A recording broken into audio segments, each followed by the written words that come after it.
Hey folks, this is Matt once again, and I know the lighting's a bit weird, but open up the window, and best way to do this since it's cool right now.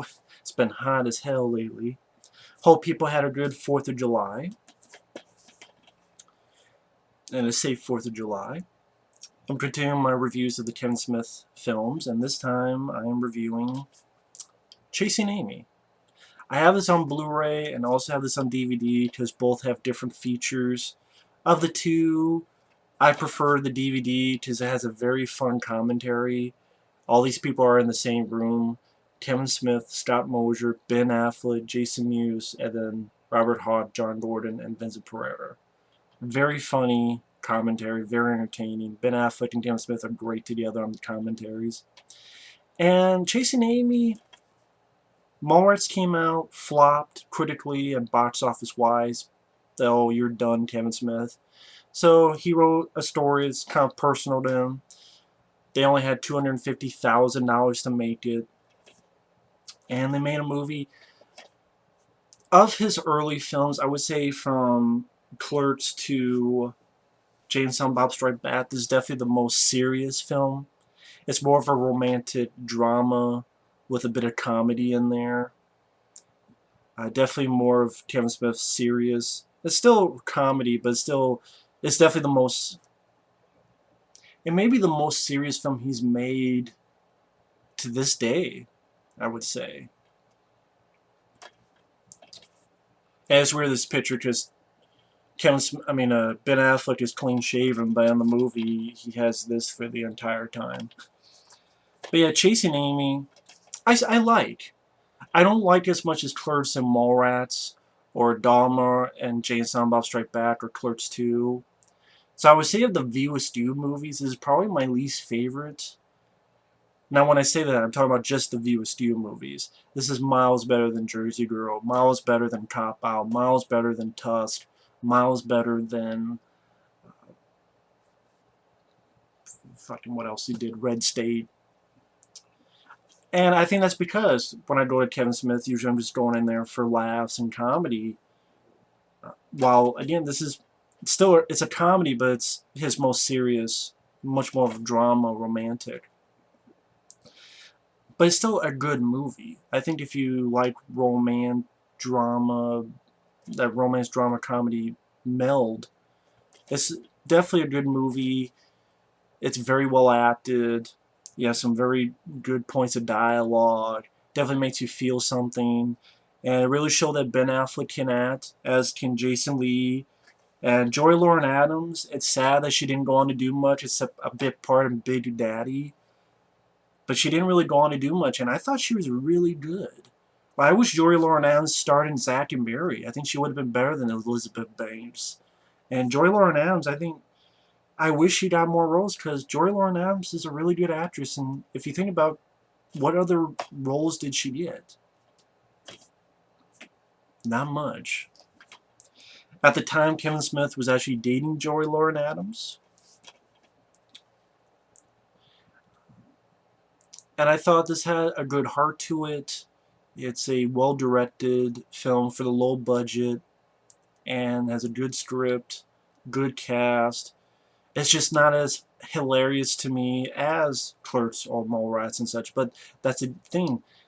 Those are pretty much strictly comedies, while this has to blend romance and drama into it. And when I say romance, it's much more of sort of a, I don't want to call realistic, but it's not fluffy. It's not fluffy at all. The plot, first of all, I love some of the music. The main theme, the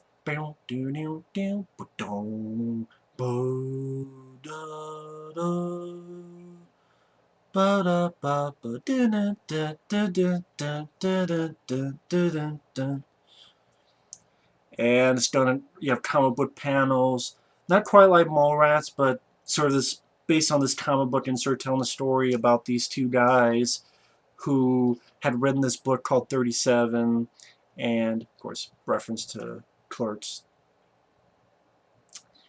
They become successful and people really liked it on a creative level, but then they found a lot of money, that kind of success, by doing this comic called Blunt Man and Chronic, which they based on Jay and Silent Bob, who make an appearance later on in the movie in one scene. And the comic book panels show the comic that made them famous. And it's probably one of the first times you see a Comic-Con on film, a comic book convention. And you have Scott Mosier. He plays a guy who's giving Jason Lee shit. He's like, well, who are you? Oh, I'm the inker. What the hell is that, an inker? Well, I do this, this, and this. Oh, so you trace. And Jason Lee's like, it's not tracing, I ink. No, no, no, you go over there. No, no, no, you go over what he draws with a pen. That's fucking tracing. And they even have a quick appearance by Casey Affleck. Scott Mosier comes in and goes, if I were to draw you something, and then you draw exactly on top of it, what would you call that? And then Casey Affleck goes, tracing? Exactly, you're a fucking tracer. It gets Jason Lee to fight him, and Ben Affleck has to break him up, and Jason Lee's like, I'll trace the chocolate around your dead fucking body, you fuck. And before that, Scott Mosier's like, you're messing with the G. Which I think is Sean Connery from The Untouchables. You're messing with the G. So there's some fun bits of dialogue, and then you have this guy named Dwight Ewell, who is a black guy who wrote a comic called White Hating Coon. That's the name of the comic. And gives this lecture about how black people are not shown that great in the sci-fi, and brings up Nubian, and then Jason Lee stands up like, what's a Nubian? Shut the fuck up. And then Ben Affleck brings up, well, what about Lando? What about Star Wars? And then Dwight Ewell, who plays the character of Hooper, says, fuck Star Wars. The Jedi was the worst because inside this beautiful black visage of Vader, there's an old white guy. And it seems like the movie says that deep inside, we all want to be white. And Jason Lee stands up and goes, isn't that true? And then Hooper, Dwight Ewell, pulls out a gun and people flee. And Jason Lee sells as if he got shot. And then you realize that it was, for the Hooper character, Dwight Ewell, it was an act. First off, it's a fake gun, and it's to help sell comics. Like, the people in the audience didn't know. And Jason Lee kind of didn't know, but he followed through. And then you find out that not only is Dwight Ewell faking all this, but he's actually gay. He's not the tough, militant black man. He happens to be gay. And he has to do this image in order to sell comics and in order to sell the image of the book. So I'm like, okay, that's an interesting idea, and I thought the guy, Dwight Ewell, did a really good job. I wonder if some people who do happen to be gay, I wonder what their thoughts on it, if they feel that it's too the birdcage, where the tone of the voice is a little bit elevated, and a little bit of limp wrist, but not to be not parody-wise, not. But at the same time, who knows? I mean, if there's someone watching who happens to be gay, what is your thoughts on it? Do you think that's bullshit? Do you think... I don't know. I mean, that's the thing. I don't know. So if people are like, oh, that's not how gay people are, I'm like, I don't know. I mean, I thought he did a good job acting-wise. Because I know some people... The reason I bring that up, I think some people went after Kevin Smith because of that kind of stuff. And then some people are like, yeah. So I don't know what the deal is with all that. All I know is I thought it was a fun scene. I thought Dwight Ewell did a good job acting-wise. Some fun bits of dialogue. Dwight Ewell and Jason Lee throughout the film has some nice back and forth where Jason Lee calls him Urkel. He's like, watch it with that Urkel shit. And they're talking about the Archies, and Dwight Ewell's maintaining that Archie is gay, and Jason Lee vehemently defends him, and he's like, no, he's not. And then Dwight Ewell's like, here's $1. Go down the corner and buy yourself a clue. And at one point, they go to a party, and Ben Affleck sees Jory Lauren Adams. And through the dialogue, there's mentions of Mallrats and mentions of Clerks, like the girl who fucked the dead body, that's a mention of the movie Clerks. Or a woman who died from an embolism in the swimming pool, that's a mention from the movie Mallrats. So it's connecting all these movies and building this universe, which not many people do except Marvel nowadays. So I thought that was a really cool idea for Kevin Smith to do. And one thing leads to another. Jory Lauren Adams gets up and sings at this club, and Ben finds out she's a lesbian. And then Jason Lee, his character says a lot of homophobic stuff throughout the flick. But then you're supposed to, I guess, gather that maybe it's because deep down he might be gay, or he is gay, or he's just, I don't know. I'm sure people would go deep into it, but he's definitely a guy who you should not take with anything but the biggest grain of salt.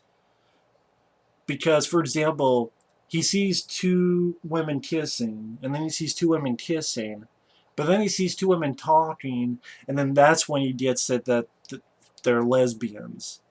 It's not when the women are kissing, it's when the women are just talking, then he gets it. And then Jason goes, hot, hot. Jason Lee, I really like as an actor. Nowadays, I don't know what it is. I don't know if something, it just goes with getting older, or if something happened to his voice, or he did that Name is Earl so much that his voice is like that nowadays, or maybe it's just a getting older. That's just how it is with getting older. His voice is, maybe I'm the only one who thinks his voice seems a bit different nowadays. I still like him as an actor.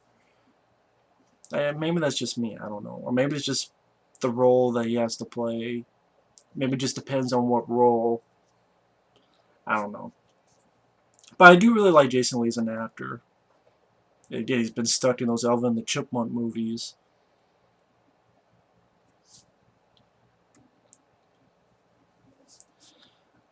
You have a great scene where they do an ode to Jaws, where they compare stars of going down. Only this is star. Well, that's not how it was in Jaws. That'd be a different movie if they were doing stars of going down on people. Way different film. Be Jaws of a different nature. Jawbone. But in Jaws, of course, they're comparing stars. Here, they're comparing stars, but it's stars are going down, which was the scene Kevin Smith wanted to do in Mallrats, but the studio wouldn't let him, so he put it in this movie. So it's Jory Lauren Adams, Jason Lee talking about their stories. Like in this, he got a cracked tooth, and so many points to Jaws. Like Jory Lauren Adams going, I got that beat. I got that beat, which is what Richard Dreyfuss said in Jaws.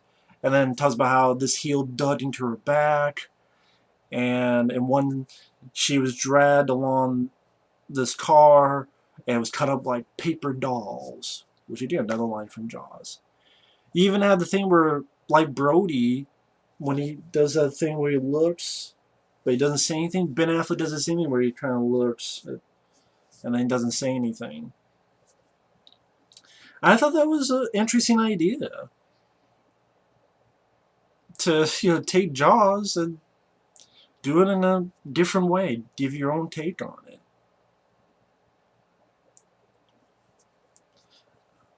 Jason Lee and Ben meet up with these MTV type guys, and it's actually Matt Damon and Brian O'Halloran.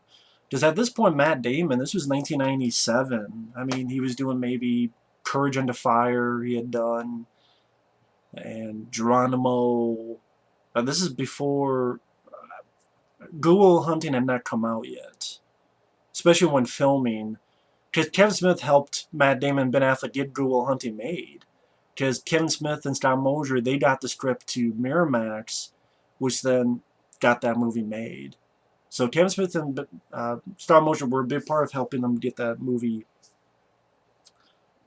made, released, however you want to call it. But it's cool to see, like, oh, there's Matt Damon. As well as the guy who's Brian Island starring Clerks. And they want them to do the Blunt Man and Chronic as a cartoon, and Ben's not sure, and Jason's absolutely sure. And then pretty much Joy Lauren Adams comes by Ben's place, and Joy Lauren Adams is very cute. She's fun, she's likable, she has a great presence to her, she has a great smile. It's definitely one of those easily to see why someone would have a big crush on her. She's fantastic. And she talks about kind of making fun of Ben. Well, there's this guy who met this girl, and then he ran away and went, when he finds out that this girl is gay. Which makes Ben laugh, and they start hanging out with each other, and she starts discussing lesbian life, like about sex and ton and fisting. Not too graphic in the dialogue. So they start hanging out with each other more. At one point has to bail on Jason Lee because they're going to go to a con, and then he gets a phone call from Joy Lauren Adams and tells Jason Lee, oh, you can go off without me. And then that scene before that, he notices that Jason Lee has like 100 dirty magazines in his bag. He goes, who are you, Larry fucking Flint? Hangs out with Joy Lauren Adams, and there's a montage of just Ben and Joy fall in love, well, just being friends and having fun with each other. And I think he gives her a cake of a naked woman with like tits on it, and she laughs. And then Jason Lee at one point goes, well, you know what, this is going to end badly. I mean, you don't know that it's going to work out. No, not yet, of course. God, how could I forget this scene? Before that, it's Jason Lee getting a little bit fed up with what's going on, and draws his picture and tells Ben, you know, here's this person in the middle. Who are they going to get to first? Are they going to get to the Easter Bunny, the Santa Claus, the nice conservative lesbian, or the man-hating dyke? I love when Jason Lee points those words, dyke. He has a certain inflection of his voice that he does, especially in these early movies that are fun. And Ben goes, the man-hating dyke.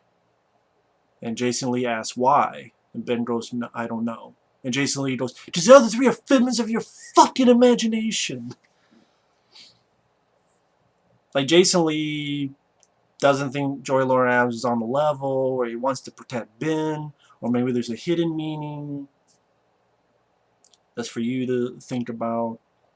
And that's where it becomes where, in the rain, at night, in the car, Ben admits very good acting performance. Again, people who say Ben Affleck can't act, they should watch this movie, because this scene pulls it off where he just unleashes very articulately his love for Joy Lauren Adams, and how it's not puppy dog love, and how he knows that, you know, this is a stupid thing to ask, and he knows that this is a crazy thing to ask, but I have to admit it anyway.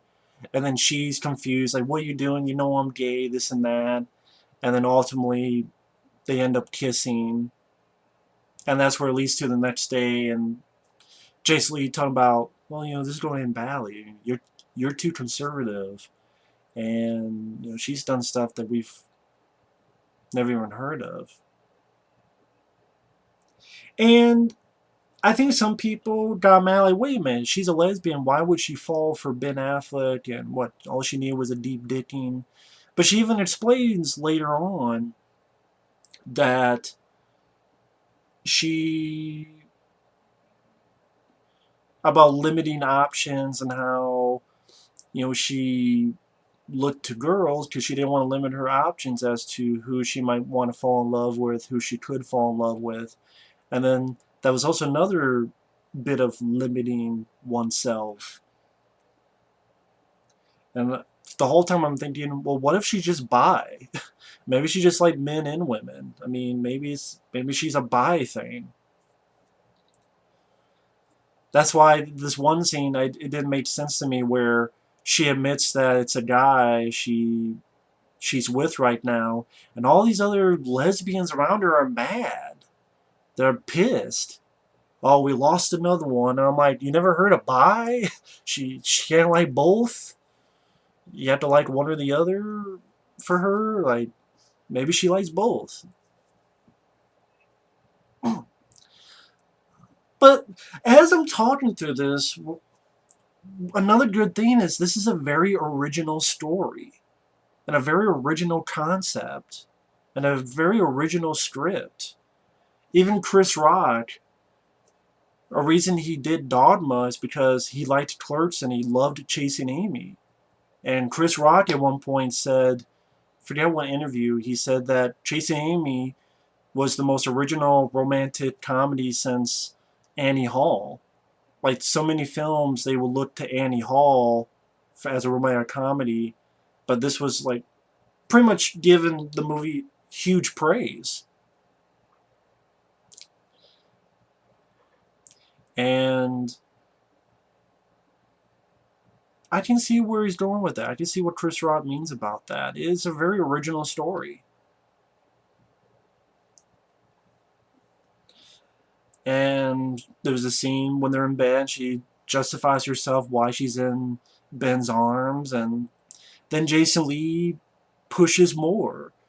Shows Ben a yearbook where she's nicknamed Finger Cuffs, and he even says the line, she could be a bigger germ than that monkey in Outbreak. And Ben, again, he's good acting. You keep talking and put your fucking teeth down your throat. Again, people who say Ben can't act, they should watch this movie. It's really good acting, really good dialogue. And at the end of the day, I remember someone describing it as it's not really about a lesbian going straight, it's about male insecurity, where guys who are not secure with who they are, what they can do, so ultimately they fuck things up and ruin it because they're insecure. That ends up what's happening. Because they go to a hockey game and he brings up the finger cuffs thing, which is having two guys at the same time. And even Jory Lauren Adams goes, who the fuck are you to judge? Good or bad, they were my choices. And Ben, his character's fucking up. And then you have the scene where Jay and Silent Bob show up. A very fun scene. Jason Mewes going, look at this morose motherfucker here. Smells like someone shit in his cereal. Nooch. Then Ben's talking and Jason Mewes like, oh, bitch pressing charges? I get that a lot. You should be happy she's selling for your boring ass. And then Ben goes, selling with my boring ass. Thanks, Jay. And then that's when Kevin Smith finally talks to Silent Bob. It's like, you're chasing Amy. And describes how there was a woman he liked, and Silent Bob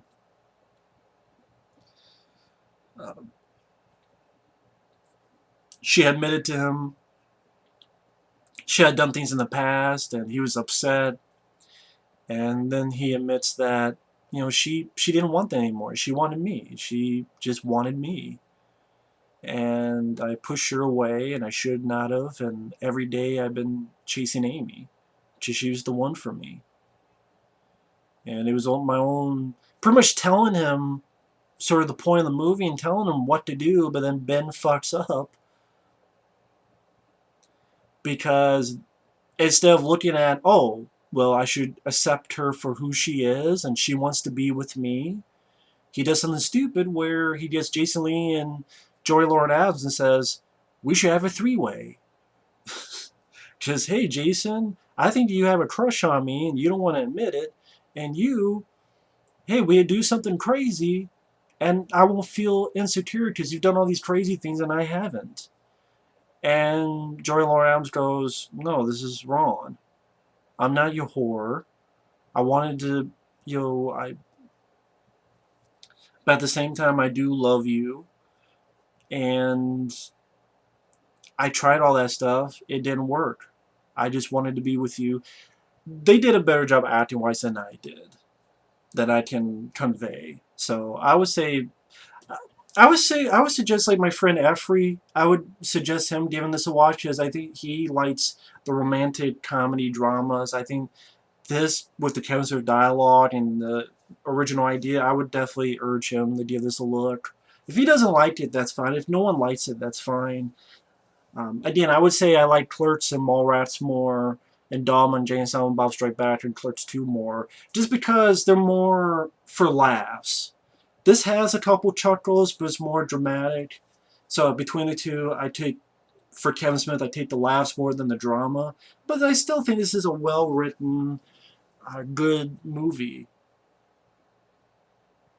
You just not don't get as much laughs to me as Clerks or Mallrats and such, but I still think it's a good story. And even at the end where it's a year later and him and Jason Lee have a good moment, and then Ben and Joy Lauren Adams have a good moment where they say bye to each other, and just a good story. Well told, good dialogue, fun one scene with Jay and Silent Bob. Jason Lee works well with Ben Affleck. Ben, again, I've repeated this before, I'll say it again, people who say he can't act, this shows that he can act.